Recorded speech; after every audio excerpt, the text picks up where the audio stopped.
Salut les gars, j'espère que vous allez bien. Je vous avais promis une vidéo sur mon avis du Japon, qui sera complètement transparent ici dans cette vidéo.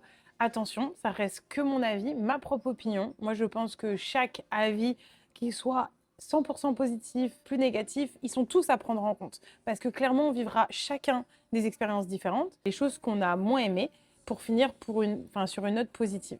Parce que c'est surtout pour ça que les gens m'ont écrit.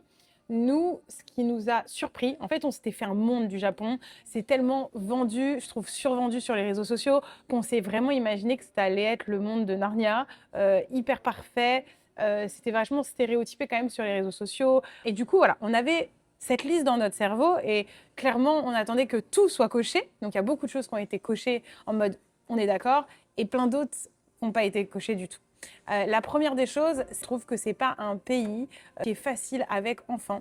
Je parle en tant que touriste, pareil, en tant qu'expatrié ou immigré, je ne pourrais pas parler à la place de ces gens-là parce que je n'y suis pas au quotidien. Voilà, ce qui est totalement différent dans un pays où on vit que l'on visite. C'est deux choses différentes. Dans notre vidéo, j'ai reçu des commentaires où les gens me disaient « T'es en train de dire que le Japon n'est pas kids-friendly ». Alors attention, la définition de kids-friendly, c'est des endroits qui sont adaptés aux enfants dans le pays où vous êtes. Ça, c'est OK. Bien sûr, il y a des endroits pour changer votre enfant, il y a des parcs, etc.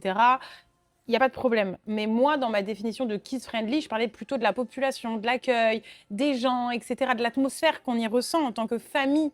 Et là, pour nous, c'est là où ça a manqué. Pour nous, ça y était pas. Et en vérité, je vais vous donner un seul exemple qui me vient tout de suite, c'est que Aaron, il est hyper sociable. Dans ce tour du monde, il a l'habitude de dire bonjour dans la rue, dans le métro, à n'importe qui.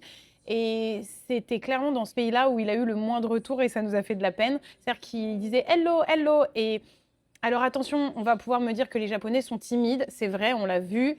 Mais un sourire, être timide, ça n'excuse pas le fait que tu peux sourire en retour. On avait du mal à avoir des sourires en retour. Et puis alors une réponse, c'était une personne sur je ne sais pas combien. Vraiment, c'était hyper rare d'avoir une réponse en retour. Et franchement, ça nous a choqués. Mais en même temps, on a passé 10 mois en Amérique latine, du Mexique à l'Argentine. Il faut savoir que c'est tellement incroyable l'accueil des familles en Amérique latine que, oui, clairement, regardez, aller en Amérique latine et après aller au Japon, c'est vrai que ça fait un choc. On sentait qu'on gênait dans pas mal d'endroits, parce qu'on était avec un enfant, sûrement parce qu'il était petit aussi. C'est pour ça que j'ai dit qu'en avec des grands enfants, ça doit être différent, parce qu'ils se tiennent, ils sont indépendants, etc. Un enfant qu'à l'âge d'Aaron, 2 ans et demi, ça bouge, ça parle, mais du coup, je pense que ça dérange. Et le problème au Japon, c'est qu'ils vous le diront pas, mais vous le ressentez. Donc il y en a qui me disent non, on dérange pas du tout. Moi, j'ai pris le métro avec mes enfants, c'est très bien passé. Alors déjà, quel âge ont tes enfants?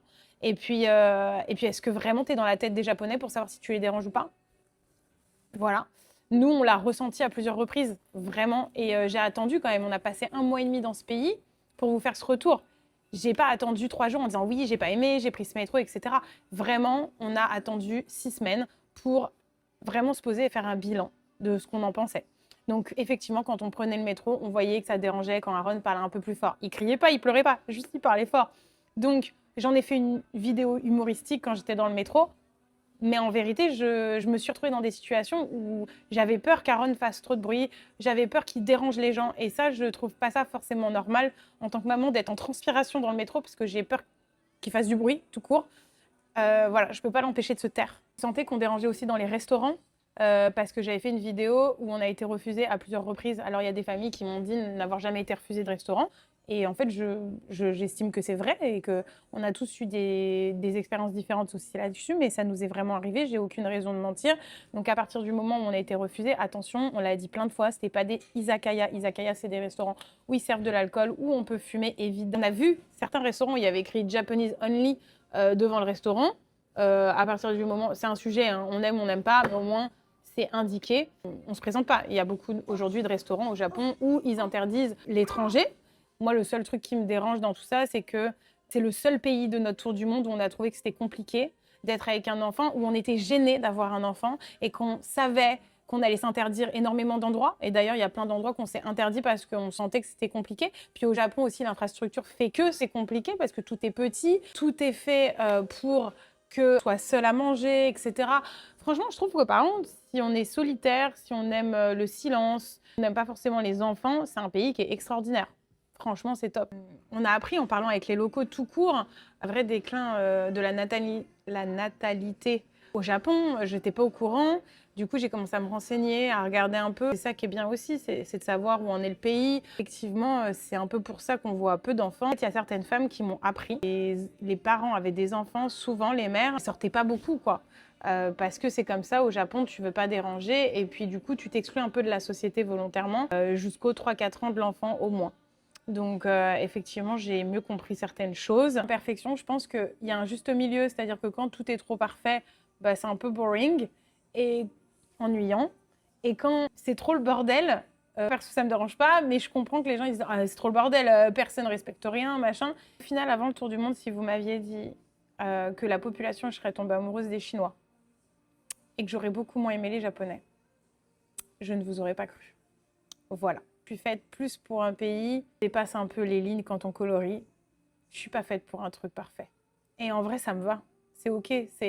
Ça correspond à nos caractères avec Dylan. On a besoin d'interaction. On en a toujours eu besoin. Moi, je trouve que quand tu es en vacances et que tu passes 2 semaines dans un pays, tu es quand même vachement rythmé par plein de choses que tu dois faire. Et du coup, c'est normal. Tu es moins à l'affût de l'interaction avec un local.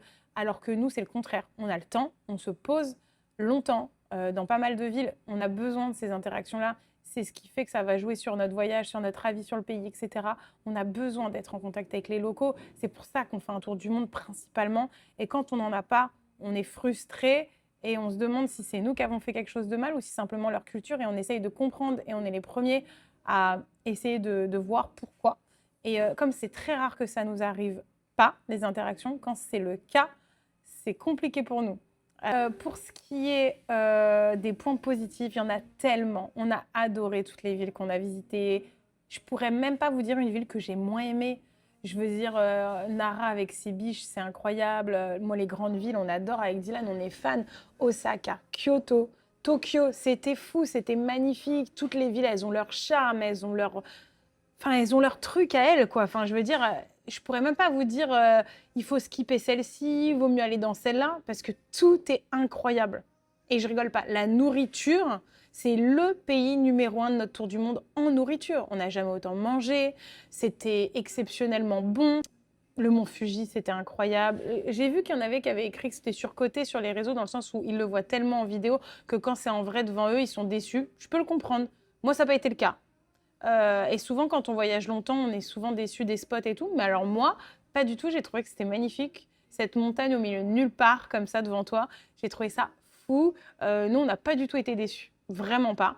Par contre, c'est vrai qu'il y a beaucoup de nuages et que c'est toi et ta chance si tu peux le voir ou pas. On a une famille qui est passée juste avant nous et qui n'a pas eu la chance de le voir. Donc, il vaut mieux être sur place 3-4 nuits. Ce pays en valait le coup. Tout est facile pour les transports. C'est un pays hyper safe. On s'est senti bien et en sécurité. Par contre, oui, c'est cher. On va pas, même si le yen est beaucoup descendu, clairement, ça reste un pays cher. Il faut avoir le budget pour le visiter. Et nous, en conclusion avec Dylan, on s'est dit qu'on y retournerait. Ça, c'est une chose qui est sûre parce qu'on a adoré ce pays. Et on réitérera les contacts avec les locaux. Peut-être que sans enfants, ça ira mieux parce qu'on aura prévu de retourner là-bas, mais sans Aaron pour profiter des gastros, des izakaya, etc., etc. Voilà, c'est quand même le seul pays où on s'est dit qu'on avait loupé pas mal de choses parce qu'on était avec un tout petit. C'est vrai que c'est rare de se dire ça dans les autres pays qu'on a fait. Mais c'est pas grave, c'est OK, c'est le jeu et du coup, on y retournera sans enfant. C'est une chose sûre. J'espère que cette vidéo vous aura plu. N'hésitez pas à me dire ce que vous en pensez en commentaire et si vous aimez ce format, j'en referai d'autres.